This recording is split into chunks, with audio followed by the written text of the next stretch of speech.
Connor O'Gara with us, senior editor and national columnist. Saturday Down South, doing a lot of basketball these days. Connor, how you doing? I'm doing well. You know, it's good to. I feel like we've had a lot of negative Mondays over the course of the last 2-3 years, and this has to be. I mean, maybe with the exception of baseball for you, but in terms of football or basketball Mondays that you have had, this has to be up there among the top 2 or 3 that you've had in the last few years. Absolutely, yeah. And look, this is the 4th time in the last 5 years that we're doing this. It's just this was like Matt said to start the show. Can you imagine putting yourself in today's shoes 60 days ago? Because the season has been completely different over these last 60 days. And what a 60 days it's been. And right now, I'm going to tell you what, Connor, you take that 10 next to Arkansas's name and throw it out the door. That's not a 10 seed right now. I know they're an underdog, but I think they're a problem. I do too. I mean, this is such a top-heavy field, and Arkansas is the only team that can say, hey, we beat a team that's got a top 2 seed. And that right now is everything going into what I think is an extremely difficult regional that obviously, look, if Arkansas emerges from this and somehow gets to the Final Four, everybody's going to be saying, what in the world is this team capable of? Because this is not the type of run that you would forecast for, a potential Cinderella. That's what Arkansas has become in a field that only has power conference teams remaining.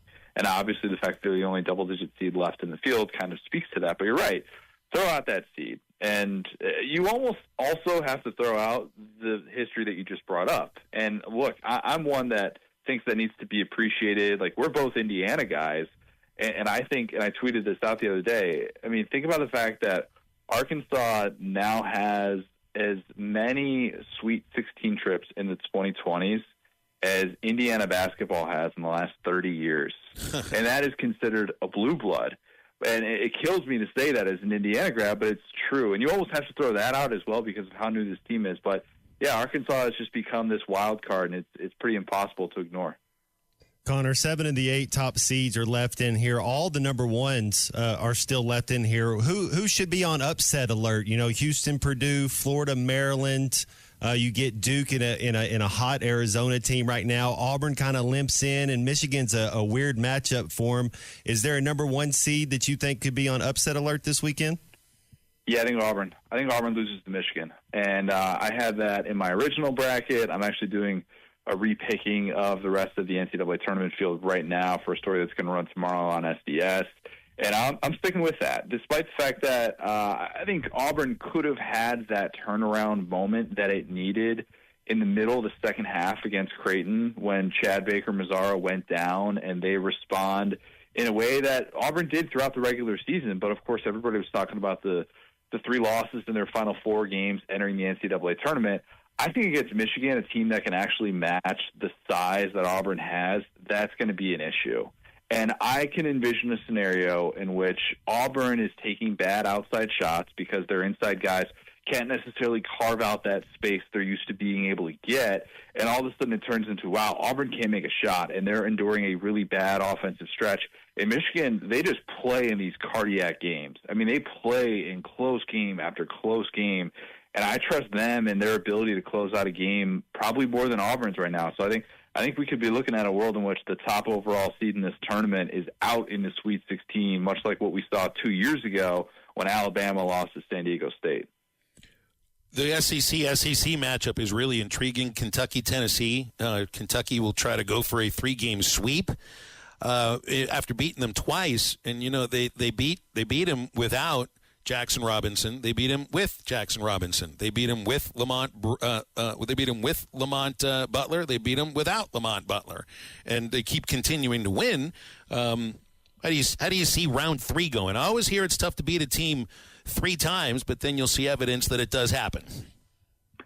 I'm gonna go with Tennessee, and I think timing is really important. I do, as much as I think Kentucky deserves credit for being able to get through the opening weekend, something they had not done in the 2020s. Talk about Arkansas, all the years now that they've been able to do that 4 times in the 2020s. Kentucky hadn't done that since 2019. And in year one of the Mark Pope era, that is no small feat. And to do so with a team that had real legitimate depth questions coming into the NCAA tournament, that's pretty amazing. Now, I think your rotation can be tested in a different sort of way against a team like Tennessee. And that's more so the issue that I would be worried with. I really think that Chaz Lanier, the level that he has been playing at, to me, I don't know who is going to be that stopper. As great as Lamont Butler is as an on-ball defender, I don't know that he's stopping someone with Lanier's size. And I think that more so could be the issue because Tennessee is going to endure that rough offensive stretch. They did it against UCLA, too. It just happened in the first half and not, middle of the second half when it feels like the entire season is dependent on that. So I think Tennessee gets them this time, and I will, I guess, default to the old adage of the toughest thing to do in sports is beat a team 3 times. Before the tournament, I know Auburn's the number 1 overall seed, but pretty much most people had Florida as the champ, as number 1. Who do you have now that there's 16 teams left? Who's the favorite to cut down the nets? I had Florida come in. I'm sticking with Florida. And I think that enduring what they endured against UConn could be monumental. I won't go as far as to say it's a true passing of the torch moment. I think if those things are going to happen, they need to kind of happen in a Final Four type setting. But you could close your eyes and, convince yourself that was the Final Four. I mean, it did feel like such a high-level matchup. And the way that Florida fell behind in that game and knowing, hey, it's Dan Hurley, it's the best coach in the sport, it's the 2-time defending national champs. Like, they're doing a lot of things well, and Florida's guards just looked all out of sorts. And then what Florida's been doing throughout this run happened. They didn't flinch. And you see Walter Clayton Jr. step up and make these big-time shots. You see the depth that they have in their backcourt that just makes you think, man, who is going to be able to outlast these guys for 40 minutes? And that's what I would still come back to, even though I think it's going to be difficult against that Maryland Crab Five, a team that could be playing with house money after the way that they won that game against Colorado State on the buzzer beater. But I'm still going to take Florida. I think Florida is just peaking at the exact right time. And I think they're going to find a way to get through that regional and ultimately win a national championship. Yeah, some folks might, think that the tournament isn't that much fun because there's no mid-major or school that nobody's heard about there. And look, if Gonzaga would have made it into the Sweet 16, they're not a mid-major. They're a thing unto themselves. But they're not there.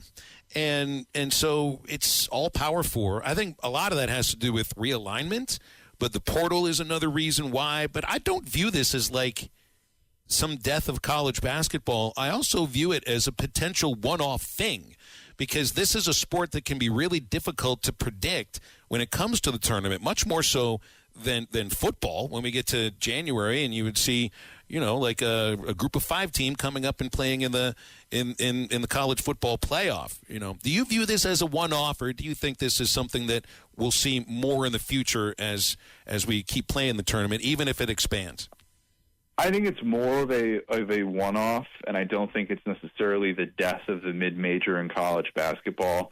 I mean, 2 years ago, I was here in Orlando for San Diego State in the start of their run. And I remember watching that team in person and thinking, oh, my God, like that's a team of grown men. They do not look like a mid-major type team. Now, what happens to a team like San Diego State, ultimately that roster gets kind of picked apart, and you look up in a year or two from now, you see the pieces of that team all over the country. It's the same with FAU a couple of years ago, and part of that is because obviously their head coach, Dusty May, is now at Michigan, and he takes some pieces with him. But this is the way that it works now for mid-majors. You get 1 year.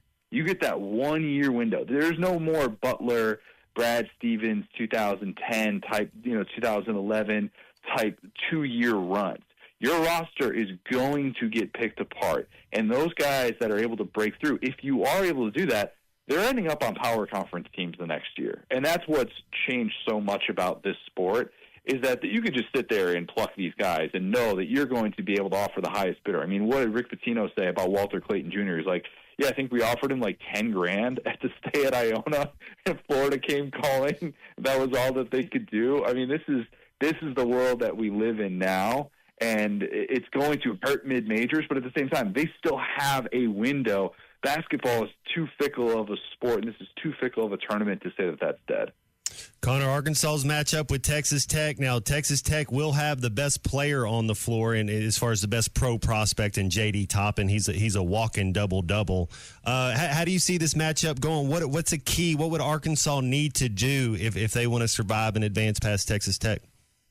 Yeah, the tricky thing is I think Texas Tech is more versatile than what you would probably think based on J.T. Toppin and the fact that he's going to be at the top of the scouting report. But they've had 4 different leading scorers in the last 4 games, and they've just found different ways to be able to control teams. And I was, more of a Texas Tech believer than not.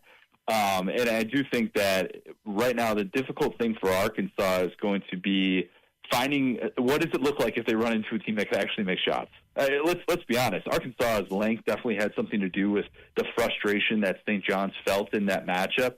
But I do think that Texas Tech is a little bit more prepared for that, and they've had to work against that more so in the Big 12 schedule that they've had to face than St. John's. So I do think that there is a possibility that you could look up and be like, hey, J.T. Toppin's only got like 10 points, and there's 3 minutes left in this game. But because of Texas Tech's versatility, I think that's going to be too much for a thin Arkansas team. But again, who knows? They have been, if there is a giant killer in this tournament so far, Arkansas deserves to have that title, and they could go into this regional with absolute house money to play with, and that could be a death sentence for a team like Texas Tech. I've taken my eye off football a little bit. I got baseball games to call. We're knee deep in the Final Four. Is there anything worth hitting on for college football at the end here? Spring football games are still going to happen. Okay, they're still going to happen in certain places. We will probably see some of them diminish if Colorado and Syracuse end up playing a spring scrimmage. That's crazy. I mean, that would be. It would feel unprecedented. I would be absolutely here for it. And I would do all the overreacting necessary. But I would say let's not hold our breath on that. That doesn't feel as imminent. BetOnline is the world's most trusted betting platform and your number one source for betting on all the madness. Whether you're a seasoned fan or a first-time bettor, BetOnline is your ultimate game day companion. With the largest selection of odds on everything from college basketball to a $200,000 bracket contest, BetOnline continues to be your number one sports betting source. From every Cinderella story to every hat trick, BetOnline has you covered with odds, stats, and more for every game, every play, and every win. BetOnline, the game starts here.